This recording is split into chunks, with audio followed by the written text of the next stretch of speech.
Caught in the crossfire, while helping my friend Mark, I witnessed his girlfriend Alexis cheat nonstop for years. She admitted he'll never know. Then, in a shocking twist, she begged me to lie about her baby's paternity. What did I end up telling him? I'm not sure if this is the appropriate subreddit for this. However, this incident occurred a while ago involving a guy with whom I eventually became good friends. I was 20 years old at the time and was originally friends with his girlfriend, who was 19, long before they started dating. During the 3 years of their relationship, I became very close to both of them. I ended up spending a considerable amount of time with either one or both of them together. He, being 24, understood that he never had to worry about his girlfriend being alone with me because I am gay. However, because of this unique situation in which I found myself equally close to both parties, I had the distinct opportunity to witness both sides of the story as everything unfolded. When the girl, whom we will call Alexis, began sneaking around behind her boyfriend's back, this type of behavior was not new to her. I have known this girl since childhood as she grew up several houses away. Therefore, I had numerous opportunities to observe how she acted in her relationships. This long-established history, however, is also why I did not involve myself when she started cheating. I had not yet become very close to Mark. In fact, I probably only knew him for a few months. But since Alexis knew I could keep my mouth shut, she essentially told me everything. Often, I was present to see it happen myself. I do not necessarily mean that I was in the same room watching another man take her to bed, although that did occur on a few occasions. Instead, I would usually be in the same building or just outside, aware of what she was doing inside. Knowing that the sole reason she brought me along to a random place was so that she could meet one of her side pieces, and she had quite a few, most of whom I also got to know fairly well, even becoming quite close with two of them. As far as I know, Alexis's infidelity began with one of the two men with whom I also became close friends. It started innocently enough when he began hanging out more frequently with Alexis and me while Mark was away at work. He worked odd hours or resting during the day. When Mark learned about the other man spending so much time with us, Alexis introduced him to Mark as her sister's friend, with whom she also developed a friendship. The way they met was the truth. However, he was much more than just a friend to her, and over time he was far from the only new friend to enter her life. Mark did not seem to start questioning things until his girlfriend's behavior became significantly more suspicious. Suddenly, she would spend long stretches of time away from him, giving him any excuse she could think of at that moment. At times, she even had the audacity to tell him the most blatantly obvious lies I have ever heard. For the longest time, I found myself baffled by Mark's refusal to perceive the nonsense she was feeding him as anything other than absolute truth. Her behavior eventually created tension between them, leading to frequent fights, many of which I witnessed. Some of these fights even became quite intense. Despite this, Mark still wanted to make the relationship work with her, even after the incident where Alexis pulled a knife on him one evening while the three of us were socializing in his kitchen. He later informed me that this was not the first time she had attempted to stab him, so I suppose he had become somewhat accustomed to it by that point. To make matters worse, Alexis had a tendency to accuse Mark of cheating on her, despite knowing and admitting to me that she was fully aware of his commitment to her. She accused him of cheating over the most trivial issues as well. Mark looking in another woman's direction for longer than she deemed acceptable was reason enough for her to accuse him. She insisted that he stop talking to any female friends he had before they met, forbade him from liking any photos posted by other women on social media, and was not comfortable with him speaking directly to any women other than herself, even innocently. Obviously, there were times when she made exceptions for him to talk to women, but those exceptions only applied to interactions he could not avoid, like speaking to a cashier or restaurant server. Even in the few scenarios she permitted him to converse with women, if their conversations sounded even slightly too friendly in her view, she would become furious. In the best-case scenarios, she would initiate pointless arguments, and in the worst-case scenarios, she would physically assault him the moment the three of us were alone again. Frequently, she used these unnecessary conflicts as a guise, providing herself with a legitimate excuse to avoid him for periods, allowing her to cheat without arousing his suspicion. As mentioned earlier, she saw many men regularly. I am unsure of the exact number. I know of at least 7. I will not detail the drama that unfolded in our interactions with any of them, as this post would become an entire novel if I tried to, but I will instead focus on the last few months of their relationship when her inability to remain loyal led to a pregnancy that she was genuinely panicked to discover. She had very few clues regarding who the actual father might be, and all this was happening just a couple of months after Mark unexpectedly encountered undeniable proof of Alexis's actions during the middle of her graduation ceremony. Her younger sister unintentionally revealed the truth to him, and it genuinely broke him. Mark and I began to develop a much closer friendship after this incident. We became such close friends that I finally had to ask Alexis to stop informing me about her sexual conquests. I was beginning to feel guilty for the overwhelming amount of information I was withholding from Mark. There were simply so many aspects of their relationship that were troubling.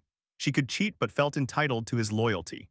Some of the men she was involved with were the same individuals Mark considered to be his closest friends from high school. My guilt increased tenfold when I fell on hard times and became homeless, only for Mark to open his door to me after Alexis asked if he could assist me. It was technically his parents' home, but only Mark and his brother-in-law lived there. He had to sneak me around the brother-in-law because his parents, along with the sister who had married the brother-in-law, were particularly racist. I am also black and homophobic, so I understood that I was not supposed to be there. I simply did not have alternative options available at the time. So, I bet you can imagine how terrible I felt about myself for having him take such a significant risk for me, while I possessed an extensive library of knowledge regarding Alexis's misdeeds both before and after her graduation ceremony, during which Mark only learned about 2 of them. I also knew that it continued even after I requested Alexis not to tell me anything else.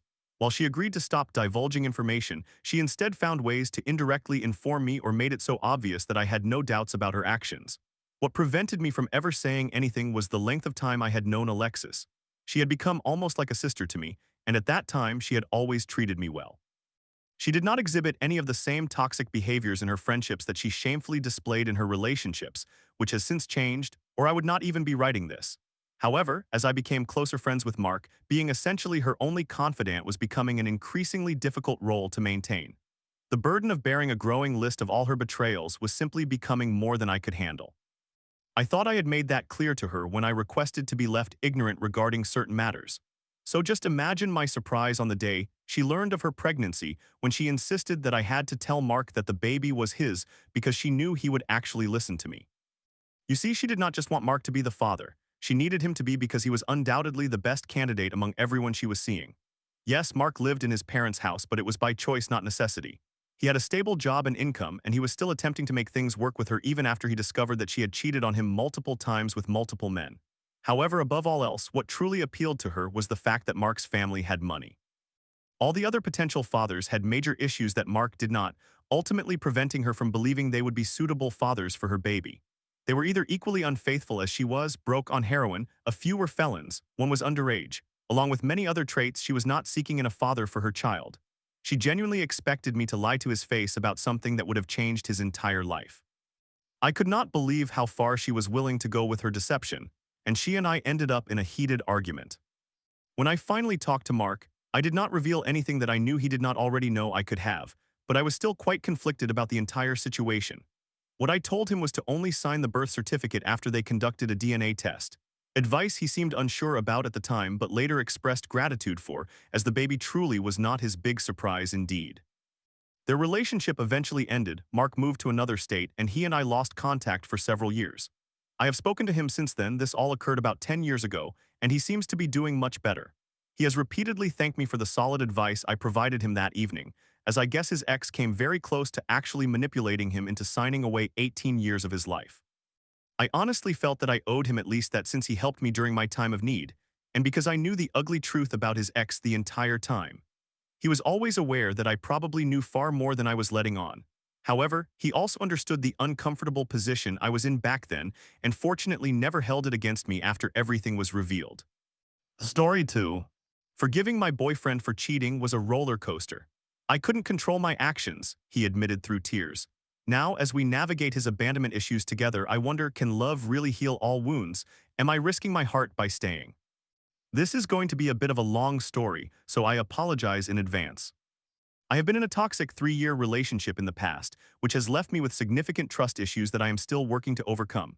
When I entered my current 10-month relationship, I was still healing but believed I was ready for a healthy one. However, I quickly realized that my past baggage was affecting my present relationship. I found myself constantly checking my boyfriend's phone, obsessively searching for signs of betrayal, even though there was no evidence. After some time, he told me I needed to stop, as it was harmful to both him and me. That is when I recognized I had a problem and began therapy to address my trust issues and self-sabotaging behavior. I am proud of how far I have come. My boyfriend has noticed and praised my progress, especially since he knew what I had experienced in my previous relationship. He and I took things slowly when we first met. During the first 2 months after we met on Hinge, we had no physical intimacy at all, not even a kiss, which helped build trust. I even opened up to him about my past, explaining that I wanted to ensure I was with someone who had good intentions. Over time, he demonstrated that he cared about me for who I was, not just for my physical appearance, which was a refreshing change from my past experiences. Things were going great at first. I felt genuinely loved and safe for the first time, but I also had this nagging fear of getting hurt again. What we had seemed too good to be true, and I expressed this to him.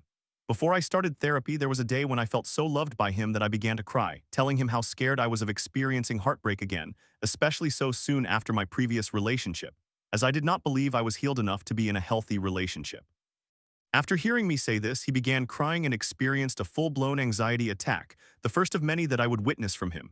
At that point, he had already fallen in love with me, and the thought of me leaving terrified him. Over time, I began noticing signs of trauma in him as well.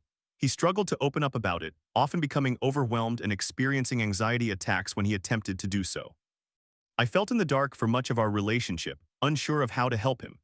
At the same time, I tried to encourage him to make some positive changes for himself, such as reducing alcohol consumption, quitting vaping, smoking less marijuana, prioritizing other activities over video games, and seeking therapy. However, although he agreed to change, he never followed through. It was all talk with no action, and communication between us started to deteriorate. We had a particularly bad argument at the end of October that culminated in me telling him, "If you want to break up, I understand," because I had lied to him about how much time had passed between my previous relationship and when I met him. I had no idea how much worse that would make the situation in his mind. He began crying harder and told me that breaking up was not even a thought in his mind. He never considered ending our relationship. At the time, I did not realize it, but this argument, among other issues we were facing, would ignite the downward spiral of our relationship. 2 weeks ago, I succumbed to the urge to look through his phone, despite having worked hard to stop doing so and learn to trust him. I could not help myself, and I found evidence that he had been unfaithful. I confronted him, and after initially denying it, he admitted the truth. He had cheated on me twice with a woman who worked in a store adjacent to his job, both times after we had been arguing and had not been intimate for a while. He explained that he had been drinking heavily, which was a frequent occurrence almost every night since the significant argument when I had confessed to lying to him. He drank so much that he practically blacked out, leading him to make poor decisions. They had hooked up twice before I knew him, when he first moved to the state and started his new job. He stated that he was not attracted to her in the slightest, but he was lonely, familiar with no one in the area, and succumbed to her desperation for attention as she constantly visited and flirted with him at work. She continued to pursue him even after we began dating, fully aware that he had a girlfriend, but she did not care. In moments of weakness, he gave in to his demons and her temptations. There was no intimacy at all when they were together. Every encounter was brief, and during the 2 times they hooked up while we were dating, he wanted to detach himself from the reality of the situation as much as possible and did not allow her into his apartment as he had before we started dating. Instead, he limited their encounters to her car, parked in the garage of his building complex.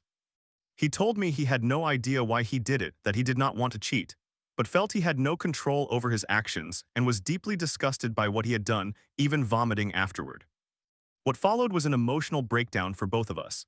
He shared that he had severe abandonment issues stemming from his childhood. He attempted to explain this trauma to me multiple times throughout our relationship, but every time he tried, he would break down and experience an anxiety attack, as if he was physically unable to discuss his past. Finally, after 10 months of being together, he was able to open up to me and be vulnerable. It is just unfortunate that it took such a betrayal for him to do so. From his childhood experiences, he has felt abandoned and unwanted. He was brought into this world by accident. Neither of his parents wanted to care for him, and his family did not pay much attention to him. His longtime ex before me had cheated on him and took his cat. Both of his parents were also serial cheaters, so he grew up believing that cheating was a normal behavior. All the people he loved throughout his life eventually left him. As someone who also has mental health issues, I can understand how much trauma can alter one's thought process. Both times he cheated on me were after his trauma was triggered by our arguments and decreased intimacy, which led him to sabotage our relationship through infidelity. Before this, he had never cheated and always claimed he would not, as he understood the pain cheating causes from witnessing his parents' infidelity and from being cheated on by his ex. However, like me, he believed that our relationship and connection were extraordinary and too good to be true, and he was scared of the heartbreak that would follow if he put in all his effort. He claimed he had intentionally not committed fully to being a good boyfriend and fulfilling the requests I made because he feared I would reject and abandon him at his best. Thus, he was protecting himself by only giving minimal effort so that if I did leave, it would hurt him less. He asserts that due to his trauma and childhood experiences, his mind convinced him that the only course of action after all the arguments we were having was to self-sabotage and cheat on me, ruining the relationship by his own doing before I could end it myself, thereby abandoning him. Despite his betrayal, he assured me he would not cheat again, has already returned to therapy and has started to show up as a better boyfriend. In the 2 weeks since, he has been making a real effort to improve, and I have chosen to forgive him and stay. He is becoming more open and honest with me. I believe that by remaining with him and demonstrating that I will not leave, even after he committed the most hurtful act possible, I can help him feel secure and start the healing process. However, I also understand that being in a relationship with someone who has deep-seated abandonment issues can be challenging, and I need advice on how to navigate this moving forward. I love him and want to help him heal, but I also want to protect myself from experiencing pain again. How do I balance supporting him while maintaining my own emotional well-being in this situation? I have never been involved with or known anyone with abandonment issues, so any advice would be helpful. Thank you in advance. He is in therapy now, I am in therapy, and we will soon begin couples therapy together as well. I have also read that relationships that reconcile after infidelity tend to be stronger than before, and I can honestly see that happening with us. He is practically a different person now. He is open with me, honest, vulnerable, much better at communication, and already treating me significantly better. It is unfortunate that it took him cheating on me for this transformation to occur, but he claims that this has been the wake-up call he needed. Seeing how much pain he caused me has brought him even more suffering and motivated him to genuinely want to heal his trauma and become a better person, not only for me but for himself as well. I have already forgiven him because I know and understand that he has been through a lot and how difficult it is not to have 100% control over one's thoughts and mental processes. He loves me even more for staying, even after all of this. And honestly, I believe I love him more, although part of me still resents him for cheating and causing this pain, because he is trusting me to be this vulnerable and confide in me about something only his therapist and parents know. He did not even disclose this trauma to his long-term ex. She tried to make him share, but he refused. He has never been motivated to heal until being with me, and I believe I was placed in his life to lead him toward that healing, just as he was placed in mine to help me open my heart and to be more forgiving and patient. In summary, my boyfriend male, 22, has abandonment issues and cheated on me female, 21. I have forgiven him but need advice on how to manage a relationship with someone who has abandonment issues. Story 3. My life became a soap opera when my best friend seduced me, recorded us, and manipulated me to break up with my girlfriend. I hate seeing you together, she confessed, while I spiraled into regret. Now I'm trapped in a cycle of shame. How do I move on? So I moved to another city for my education. There is a girl at my institute who started to like me. Then at an event, a mutual friend introduced me to her. After that, our mutual friend and I, along with the girl who had a crush on me and her female friend, made plans to go out. We truly had a great time. Every week after classes, we would go out together. In the meantime, her friend rented a flat in the same building where I live. Eventually, this girl became my so-called best friend. The girl who had a crush on me since the beginning confessed her feelings one day, and we entered into a relationship. Everything was going wonderfully. We formed a group of 4 people, and whenever we went to the mall, restaurants, cafes, etc., my best friend would often start crying for literally no reason. As time passed, we all grew accustomed to it. It was not a big deal for us. One day, my best friend called me and said, "Hey, please come to my flat. I need your help moving some furniture." I replied, "Okay, I am coming." I helped her, and then we were just sitting and enjoying pizza when out of nowhere she kissed me. I pushed her away and shouted, "What are you doing?" She apologized, saying, "I am really sorry. I thought we had a moment." I chose not to tell my girlfriend about this incident. For more than a week, my female friend and I didn't speak to each other, but one day she said, "Sorry, it won't happen again, I promise." And I agreed. One day, we decided to go to a club with my 2 friends and my female friend. On that day, my girlfriend was out of town. We all enjoyed ourselves drinking, and I was the only one who got extremely drunk. After leaving the club, since my female friend and I lived in the same building, we took the same cab. She told me, "You are too drunk, you can stay at my house." I lost control and agreed. Once we arrived, she said, "You can sleep on the bed, I will sleep on the sofa." I accepted this arrangement, but then she came to my bed and began seducing me. She took off my clothes and then removed her own. I don't remember exactly what happened, but the worst part is that she recorded us. When I woke up the next morning, I was shocked to find myself naked next to her. She explained everything that had happened during the night and insisted that I not tell my girlfriend, claiming she would definitely break up with me. We decided not to discuss the incident with anyone. Once again, I did not tell him why girlfriend. Once a week, my girlfriend would go to her hometown for family reasons. Meanwhile, I became addicted to alcohol and began drinking every day. One day when I was sick and my girlfriend was out of town, my female friend came over to cook for me. She randomly started touching me and eventually I lost control and we made out. This became a cycle. Whenever my girlfriend was out of town, my female friend and I would drink together and have sex. Little did I know that she recorded me more than 10 times during these encounters. One day, as usual, my girlfriend called me at night. I do not know why, but on that day I finally realized the gravity of what I had done. I cried all night and felt that I could not face the reality of the situation. I wanted to run away and keep this secret buried. One time, my girlfriend was at my house while I was in the kitchen making dinner. My female friend called me and I told my girlfriend to answer. However, I had no idea that a random guy was calling from my female friend's phone. He asked, "Who are you and why are you sleeping with my girlfriend?" At that moment, my girlfriend started crying. I confessed everything to her and we both went to my female friend's place. That random guy was also present there and he showed my girlfriend all the videos exposing how my female friend recorded us from the very first day. While that guy and my girlfriend were talking on the balcony, my female friend and I sat in the living room. Afterward, my girlfriend and I returned to my house. She was crying and told me, "Don't ever show your face to me again," and she broke up with me. One day, someone knocked at my door and it was my female friend. She said, "Please listen, I want to confess something. Do you know why I cry when we all go out? I hated to see you two together. I love you and I can't bear to see you with someone else. I did many things to try to break you two up, which is why I chose the path I did. I intentionally tried to kiss you and offered you more alcohol just to have sex with you. You want to know why I recorded us? Because I knew that one day you would realize what you were doing and dump me. And when you did, I would show these videos to your girlfriend so I could achieve my goal of breaking you two apart. Listen, she is gone, but I am still here for you. I love you so much, please accept me." I replied, "No, I can't." It has been 5 months since she broke up with me. I know I deserved this. It was entirely my fault. However, for the past 5 months, I have not been able to do anything. I have been living with regret, and it is getting worse day by day.